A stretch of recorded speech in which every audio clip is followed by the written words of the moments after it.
Welcome to the NBA Coast to Coast podcast brought to you by thelines.com. Coming to you from the West Coast, Josh Lander, joined by Nate Weitzer. He's on the East Coast. And we've got two games on the NBA slate here to look at. Obviously, a ton of sports on the day. Nate, we got March Madness kicking back into gear. Also got baseball. But we do have two pretty fun games in the NBA. So we'll take a look at both of these. We've got some best bets in here for you. Also have player props up in a separate video. So make sure that you do continue to follow along. Subscribe to that page so you can check out each of these videos each and every weekday this season in the NBA. Also head to thelines.com. Site is full of content right now as we are looking at, like I said, a ton of sports today. But most importantly for the NBA, we do have that prop finder tool that's under the NBA tab there. You can make sure you're using that to get the best juice available back to you on all these bets that you are making in the NBA. Nate, let's go ahead and get right into your first best bet for tonight. Look, we know the Celtics are going to smack the Atlanta Hawks here. So they're minus 16, but I'm going to give you a same game parlay that, I mean, if you want to tack the money line on, it will barely juice it because they're minus 16. But yeah, Derek White, 10 points, 5 assists. Jaylen Brown, 20 points. Doesn't seem that outlandish, but it gets you slightly plus money here. And even if it's a blowout, I feel fine about this. And in fact, I feel like it's part of the logic here. And I mean, I'll explain why it's a blowout for anyone not looking at the rest spot here. Boston, 2 days rest, sitting in Atlanta, stewing after blowing a 30-point lead. Atlanta's on a back-to-back after playing Portland, which is just a weird scheduling situation. But even if it was normal rest, you'd expect Boston to just be like, what did we just do? And we saw after they blew that lead against Cleveland, they came back and smacked everybody around for a while. So they're going to get right back to it. And they have D White back in the lineup, who, you know, I didn't properly cap, I guess, that Boston has a much less chance of covering a double-digit spread without D White, who is not their best player, but maybe their most important player. Wow. At times. I mean, when he is the biggest difference, I think, you know, you look at the new acquisitions, but in terms of like the tenor of this team and why they shouldn't blow these leads, because he is the stabilizing force in the second half. If things start to like mess up a little bit, they're just like, let's just run a pick and roll with D White. Let him get us something good. And he's just been the consummate glue guy. Post All-Star break, he's taken on a bigger role here. Only one game below 5 dimes. That was the at Utah blowout. But he's averaging 15 points, 7 assists, 10 potential assists per game, 70 touches per game, 54 passes.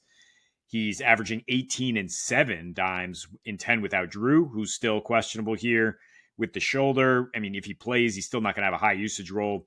And White faced the Hawks twice, went for 21 and 7 and 15 and 11 without Drew Holiday in both those games. So you got the history there. We don't know who the Hawks are going to be able to trot out here. I mean, DeJounte played through the back soreness, right? But I don't think we're going to see Jalen Johnson or Okongwu. In their last 4 without Jalen here, they're allowing 57% on twos. Their 3-point defense has been better. Their rebounding and free throw attempts have been great. But I mean, at some point, yeah, you're going to struggle on a short rest spot here against the Celtics team that I also think the way they respond to blowing this lead because they shot too many threes is like, let's just attack the basket. Let's get some high percentage stuff going. And that leads me to both D White and Jaylen Brown, who are their mid-range and Jaylen being their bully ball guy, who he's been going over this consistently. I mean, 21 plus in all 14 games since the All-Star break, 33% usage. And he is number 1 in the NBA, Josh, in points per touch among qualified guys with enough minutes, like 0.55 points per touch he gets. He's getting his shots up.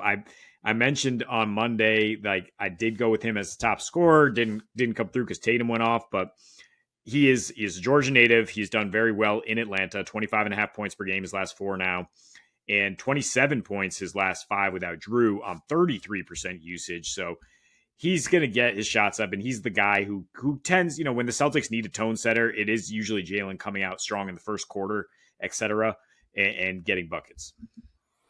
Yeah, I'm on Jaylen Brown big time with you because of everything you said, and it's heavily predicated on transition. Like he's the dude getting out in transition for this Boston Celtics team as much as anybody in the league as well, to be honest, in terms of how often he's pushing the tempo and not waiting for half court stuff to settle down.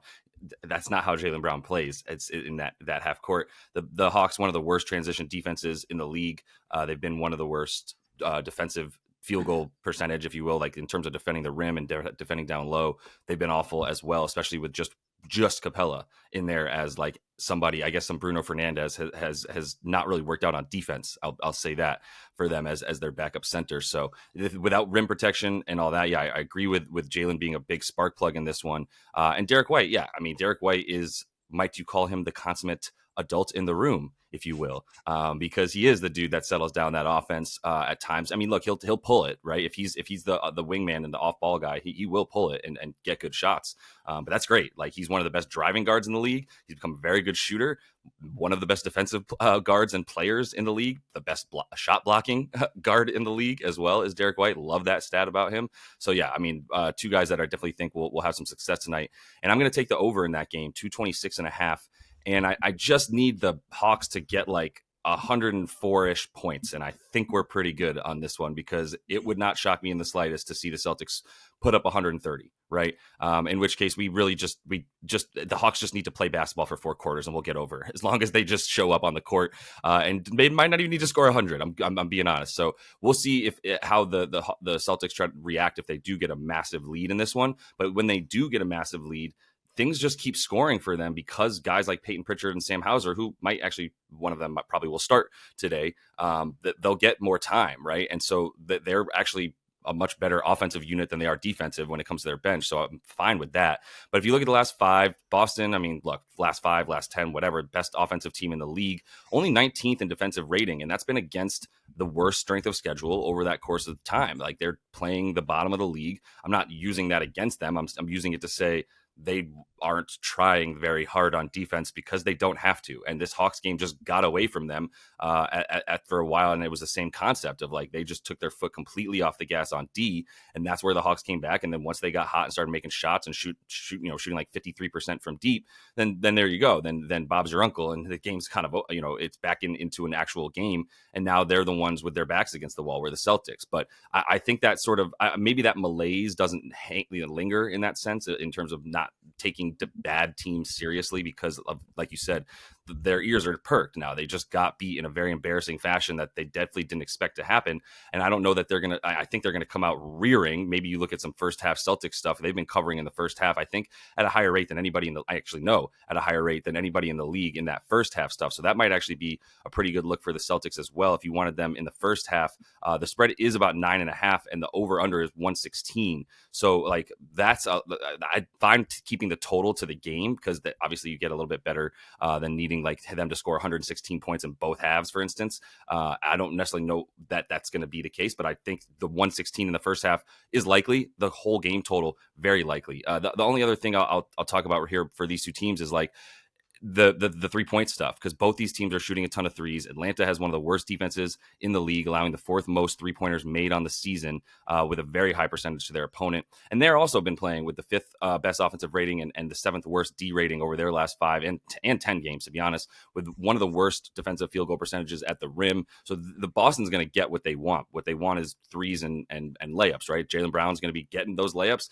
Tatum, Derek White and company, they'll be hitting those threes, probably get some KP in there as well. And if Boston does get out into the transition, which, like I said, will be Jaylen Brown, 30th in defensive transition efficiency for the Hawks, giving up a ton of points per possession. If you get out on the break, you can get what you want against this team. And Boston has been going at the 10th highest frequency with that transition. And once again, that is predominantly Jaylen Brown, who I think is a really good target tonight in this one. And same concept, the Celtics defense, while it's been awesome, even against the 3, has been a little bit worse as of late against the 3-pointer, going from allowing like the 6th fewest threes made to about the 12th fewest, so still in the top 15, but definitely dropped a few notches, which to me is just effort, right? And it's normal on March 28th that they wouldn't be bringing the same effort that they brought on like January 1st, for instance, or whatever. So I think at this point, with the 1 seed wrapped up, like, points are just going to be the thing that are a byproduct of them not needing to care as much on defense at times, but also them just wanting to pound this team on offense themselves.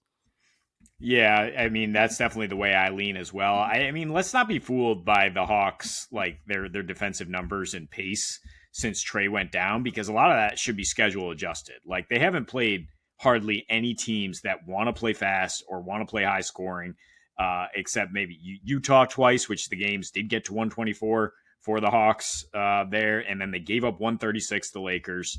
lost Jalen Johnson, and then 2 of the last 4 teams they played are Charlotte and Portland. So like there's not going to be any points in those games, but now you play the freaking Boston Celtics. Yeah, they're going to put it on you, and if you want to avoid embarrassment at home, you're going to have to bring it on offense as well. So over makes sense here for the game. The other game though we've got to talk about here is the Pels Bucks, and I'll go under. It's 224 if you want to bet at the open. But I think, I mean, with only 2 games on the slate here, if you're going to be watching it at 8 o'clock here with the tip, you should be looking for a live under. And primarily the look here is that these teams have been just absolute garbage in the fourth quarter in terms of scoring and pace. I mean, New Orleans has been the worst offense in the NBA in clutch time since the All-Star break, actually, and they're playing at an 82 pace, and they're 1-6 in those games. So I was leaning towards the Pelicans to win this game. The Bucks have been awful on the road in general. They've actually lost the first of 6 straight road trips here, even 5 of those under Doc here. But I can't trust them down the stretch, especially without Brandon Ingram, who would be very key in this matchup because you have to be able to beat the Bucks in the mid range, right? They don't give it up at the rim. They're going to key in on the very few 3-point shooters that the Pels can rely on, i.e. Trey Murphy. And I don't know if I trust CJ McCollum at this age to just continue like carrying, like he stepped up 3 straight without BI.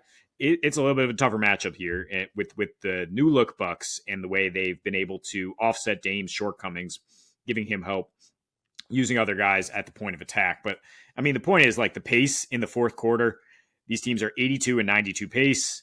The second half D from the Bucks, they are number 2 limiting paint points, 3rd best rebounding, and top 5 limiting fast break and points off turnovers.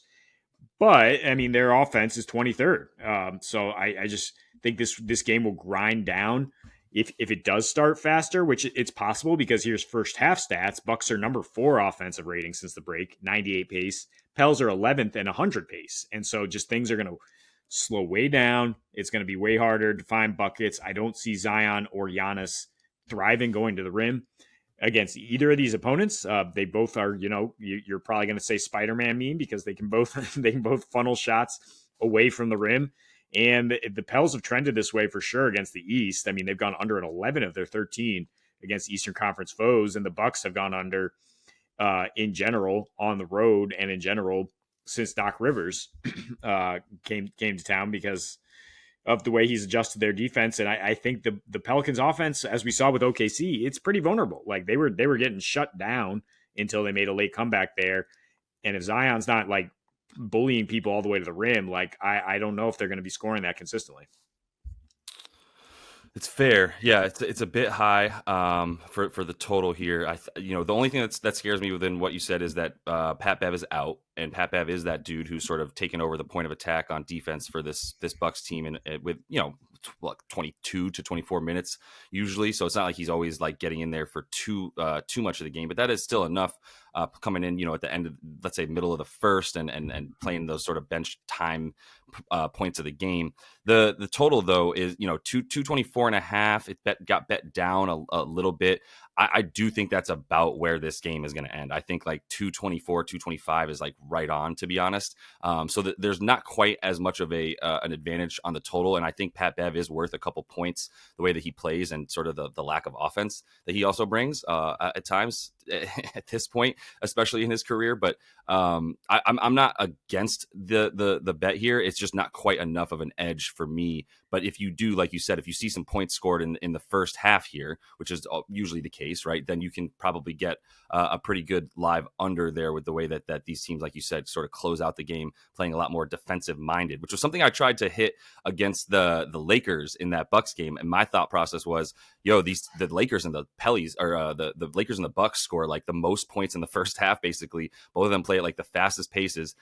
Then the Lakers came out and scored 14 points in the first quarter, and that game still got way over at the end. But the second half didn't go too far. Right? It was 101 before those double OTs. Double OT. Yeah, that's another thing I got to mention is like the Bucks. I don't think you're going to get bailed out again if you're taking the Bucks over here.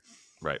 And that is in agreement with you. It's just a really up and down roller coaster game for anybody who's playing totals in that Lakers and Bucks one. But no, agreed that the live betting angle here makes a lot of sense. I'm going to close out with a very simple bet that you brought to my attention that I do enjoy at -110 on FanDuel, which is Giannis to lead this game as in scoring of any players. And look, like, there's a couple of things. The Pelly's defense has locked up for sure. It's gotten so much better over the course of the season. It's just continued to get better and entered into like the top 5, top 6 defensive ratings in the league. And there's a couple of reasons for that. I mean, they've just been healthy, and honestly, Zion has not been a detriment to their defense as he has been, more so than even a helping hand at times in the past. This season, not quite the case. He's taken on the role of playing against the 5 and really taking that on. This is not a matchup where you want him taking on the 5 unless you want him on Zion, on Giannis directly. And I don't think you want that matchup for Zion to get him into foul trouble.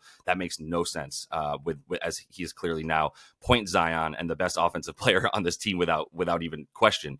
CJ, I think, is still going to be okay. Like, I do think without Pat Bevan there's some good stuff for CJ McCollum to get his, but I'm not worried about anybody scoring more than Giannis, who has a prop that's higher than Zion's by 5 points, and Zion's at +275. Like, I think the odds here and the value lies, well, I know it does. It lies with the 5 points extra that Giannis is projected to get, combined with the fact that like the -110 is a good number at that number. So the Pellies, they're pretty good in the paint, but they've been good in the paint not close to the rim. They've been much better on defense in the paint, sort of closer to the mid-range, and dealing with guys that where more like Chris Middleton is shooting from, to be honest, much more so than Giannis, who is going all the way to the rim and scoring most of his buckets off of dunks at this point, and putbacks and the like. The Pellies do have a good enough defense to limit like second chance points. They are limiting points in the paint, like I said, but if you have to split up the paint into those 2 regions of the restricted area and the non-restricted area, and it's much different around the restricted area than it is closer to mid-range, like I said. So that's where there is going to be that's advantage Giannis right there in terms of how he scores. Do with this what you will. He's averaging 40 points per game in his last 3 matchups for them. He went for 40, he went for 50, and then he went for 30 this season. And so that is an absurd number. He wasn't playing with Dame Lillard when he scored 40 and 50 points in those games. That was much more relying on him to just go to the rim and get to the bucket. But I think the on top of that, like, can he make his free throws?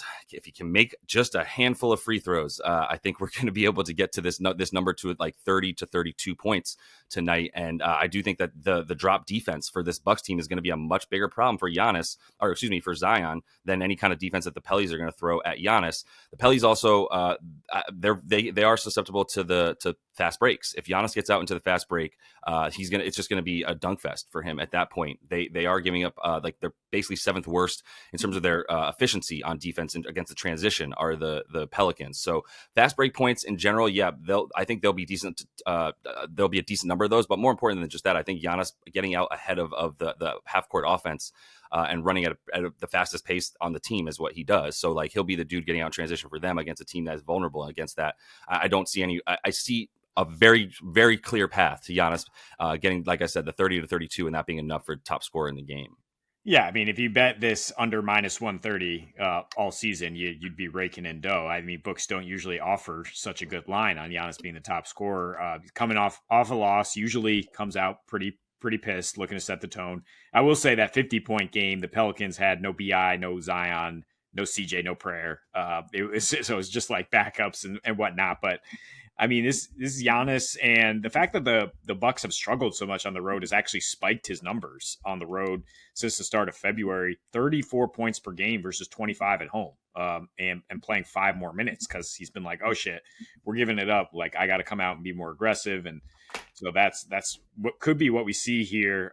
And maybe we are a little bit more in transition in the first half, and then that sets up for taking that live under we talk about.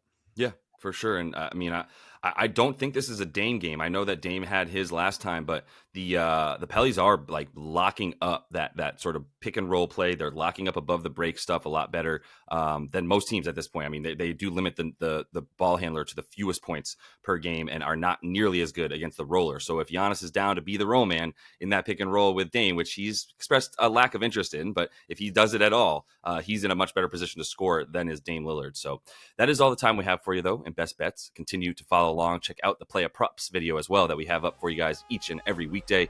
So until we see you next, happy betting.